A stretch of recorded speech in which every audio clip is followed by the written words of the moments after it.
तो आज हम शरीर के अंदर मौजूद एक ऐसी कमाल की मशीनरी को समझने वाले हैं जो बहुत ही ज़रूरी है और बेहद प्रोडक्टिव भी। वृषण यानी कि टेस्टिस। चलिए इसे एक बायोलॉजिकल फैक्ट्री की तरह देखते हैं और यकीन मानिए इसका डिज़ाइन और काम करने का तरीका आपको हैरान कर देगा। जरा सोचिए, एक ऐसी फैक्ट्री जो हर दिन 20 करोड़ से भी ज्यादा यूनिट्स तैयार करती हो। जी हाँ, वृषण में शुक्राणुओं का प्रोडक्शन कुछ इसी स्केल पर होता है। ये आंकड़ा ही इसे इतना खास और अद्भुत बना देता है। अब इस फैक्ट्री की सबसे दिलचस्प बात यह है कि इसकी दो अलग अलग प्रोडक्शन लाइंस हैं और दोनों ही बराबर की इंपॉर्टेंट है। पहली है एक्सोक्राइन जो स्पर्म यानी शुक्राणु बनाती है और दूसरी है एंडोक्राइन जो हार्मोन्स बनाकर सीधे खून में भेज देती है। तो चलिए इस फैक्ट्री का एक टूर शुरू करते हैं। सबसे पहले ये देखते हैं कि इसका डिज़ाइन कैसा है और इसे इतनी खास जगह पर क्यों बनाया गया है। तो ये जो वृषण है ये शरीर के मेन हिस्से के बाहर स्क्रोटम नाम की एक थैली में होते हैं और इनका शरीर से बाहर होना ये कोई इत्तेफाक नहीं है बल्कि एक बहुत ही ज़रूरी डिज़ाइन फीचर है।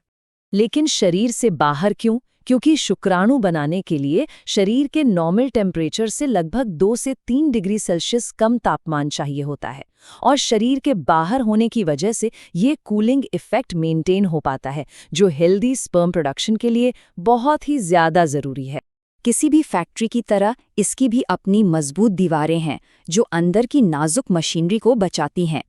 असल में इसकी 3 परतें हैं। सबसे बाहर एक लेयर, फिर बीच में एक मजबूत फाइबर वाली लेयर और सबसे अंदर एक ऐसी लेयर जिसमें खून की नसें होती हैं जो इसे ब्लड सप्लाई करती हैं। अब अगर फैक्ट्री के अंदर झांके तो ये करीब 200 से 300 छोटे छोटे कंपार्टमेंट्स में बटा हुआ है जिन्हें लॉब्यूल्स कहते हैं। हर लॉब्यूल के अंदर स्पर्म बनाने वाली असली मशीनरी है जिसे सेमिनिफेरस ट्यूब्यूल्स कहते हैं और इन्हीं ट्यूब्यूल्स के बीच में लेडिक सेल्स नाम के दूसरे ज़रूरी सेल्स भी होते हैं। तो अब जब हमने फैक्ट्री का पूरा लेआउट समझ लिया है तो चलिए यहाँ काम करने वाले खास वर्कर्स यानी सेल्स से मिलते हैं जिनका अपना अपना एक बेहद ज़रूरी काम है। सबसे पहले है सर्टोली सेल्स जिन्हें हम नर्स सेल्स भी कह सकते हैं। ये ठीक नर्स की तरह ही बन रहे स्पर्म को पोषण देती है, उनकी देखभाल करती है और तो और ये एक खास तरह का बैरियर भी बनाती है ताकि शरीर का अपना immune system in sperm cells पर हमला ना कर दे। दूसरे ज़रूरी वर्कर हैं लेडिक सेल्स। ये फैक्ट्री की दूसरी प्रोडक्शन लाइन संभालते हैं जो है मेल सेक्स हार्मोन, खास तौर पर टेस्टोस्टेरॉन बनाना। और हाँ, ये अपना काम दिमाग से ऑर्डर मिलने पर ही करते हैं। तो अब हम वर्कर्स से मिल चुके हैं, आइए अब ज़रा उन 2 मेन प्रोडक्ट्स को देखते हैं जो ये बनाते हैं और ये भी कि वो कौन सी असेंबली लाइंस है जिनका इस्तेमाल होता है। पहली प्रोडक्शन लाइन है स्पर्म बनाने की जिसे स्पर्मेटोजेनेसिस कहते हैं। ये एक मल्टी स्टेप प्रोसेस है। ये एक बेसिक स्टेम सेल से शुरू होता है और फिर कई सारे स्टेजेस से गुजरते हुए एक मैच्योर स्पर्म में बदल जाता है। ये पूरा प्रोसेस बहुत ही सिस्टमैटिक तरीके से चलता है। और इस प्रोडक्शन लाइन का आउटपुट कितना है? हर दिन लगभग 20 से 30 करोड़ स्पर्म। ये नंबर ही इस फैक्ट्री की जबरदस्त एफिशिएंसी को दिखाता है। अब आते हैं दूसरी प्रोडक्शन लाइन पर। यहाँ 3 मेन हार्मोन्स बनते हैं। पहला टेस्टोस्टेरोन जो लेडिक सेल्स बनाते हैं, दूसरा इनहिबिन जो सर्टोली सेल्स बनाते हैं और ये स्पर्म प्रोडक्शन की स्पीड को कंट्रोल करता है, और तीसरा एंटी मुलेरियन हार्मोन जो भ्रूण के विकास के दौरान एक खास काम करता है। एक बात समझनी बहुत ज़रूरी है कि ये फैक्ट्री अपने आप नहीं चलती।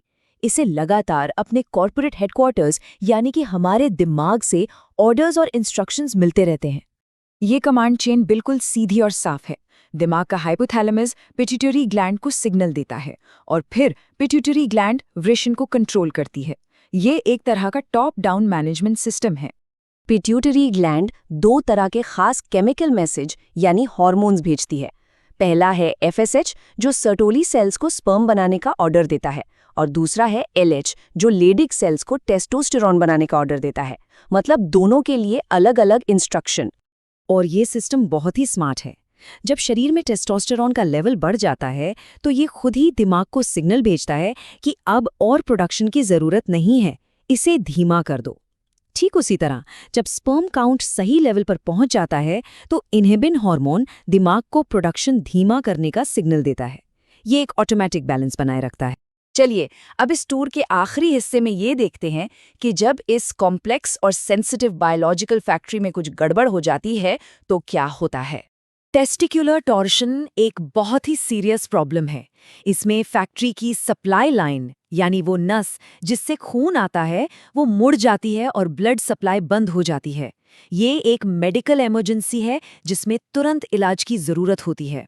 ये एक डेवलपमेंटल प्रॉब्लम है जिसमें फैक्ट्री सही जगह पे सेटअप नहीं हो पाती, मतलब जन्म के समय वृषण स्क्रोटम में नहीं आ पाते।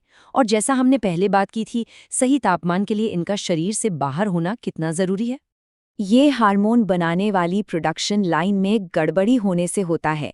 जब टेस्टोस्टेरोन का प्रोडक्शन कम हो जाता है तो इसके असर पूरे शरीर पर दिखते हैं, जैसे थकान और मांसपेशियों में कमजोरी।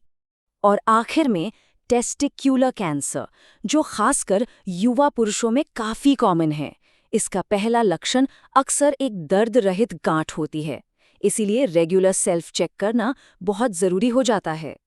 तो इस पूरी जानकारी के बाद एक सवाल मन में ज़रूर आता है कि ये छोटा सा, इतना नाजुक और कॉम्प्लेक्स कारखाना जो हर दिन इतनी कामयाबी से अपना काम करता है, वो हमारी पूरी ह्यूमन बायोलॉजी और हमारे अस्तित्व को इतने गहरे लेवल पे कैसे असर डालता है। इस पर सोचना वाकई में काफ़ी दिलचस्प है।